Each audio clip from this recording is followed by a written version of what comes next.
This is sugar, and it's not good. Overconsumption of sugar causes your body to become resistant to insulin, which in turn causes type 2 diabetes. It can also cause heart disease, weight gain, tooth decay, and has many other negative effects on your body. And we know all of this, so why do we still have it? Because it's kind of addictive and we just can't stop. It's just too good. Unfortunately, the overconsumption of sugar is still a major problem in the US, and a large part of that is due to sugar-sweetened and artificially sweetened beverages. Liquid sugar is worse than solid foods.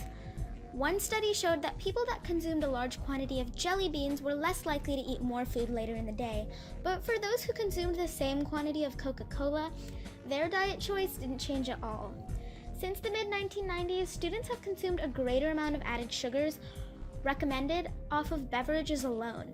The Beaverton School District lunch menu has too many drinks that either have too much added sugar or are artificially sweetened, and this is a problem that needs to be fixed. Because of the obvious downside of serving too much added sugar in cafeterias, schools are trying to rid cafeterias of sugary drinks, and the Beaverton School District is no different. However, despite their efforts, many of them still exist, including the very commonly consumed Alpenrose chocolate milk, which has 22 grams of sugar, only 3 grams under the recommended daily limit, and that's off of 1 pint-sized beverage. Artificial sweeteners provide the same taste and have significantly fewer calories. They are arguably more dangerous than sugar-sweetened beverages due to the unusual way that our mind and body perceive them when consumed. According to Harvard Medical School, artificial sweeteners are much more potent than sugar, and continuous consumption of the much more potent sweeteners can cause a person's mind to think that less intense, yet healthy sweet foods like fruit taste bland, and non-sweet foods like vegetables are almost inedible, causing people to eat less nutritious foods, choosing sweet and unhealthy junk foods instead. Studies showed that people who drank more than 21 diet drinks in a week were twice as likely to become obese than people who did not drink diet beverages. What's worse is that these sweeteners not only cause your mind to make unhealthy decisions, but they are also addictive. A study where rats were given the choice between cocaine and the common artificial sweetener, saccharin, the rats chose saccharin. In an attempt to stop selling as many sugar-sweetened drinks, BSD's lunch menu includes a hodgepodge of all sorts of artificially sweetened drinks such as sparkling ice, Gatorade Zero, Propel, and a variety of diet sodas sold in the student store, ironically worsening the overconsumption of sugar that the addition of artificially sweetened drinks were meant to prevent, only causing extra harm rather than the solution that it was meant to be.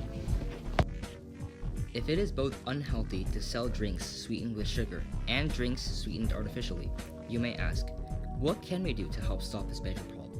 The main thing BSD can do to help solve this issue is to encourage water and plain milk consumption in BSD lunches and slowly cut down on the variety of different beverages that are not healthy for students, such as Gatorade, Propel, along with drinks sweetened with added sugar like Alpenrose chocolate milk.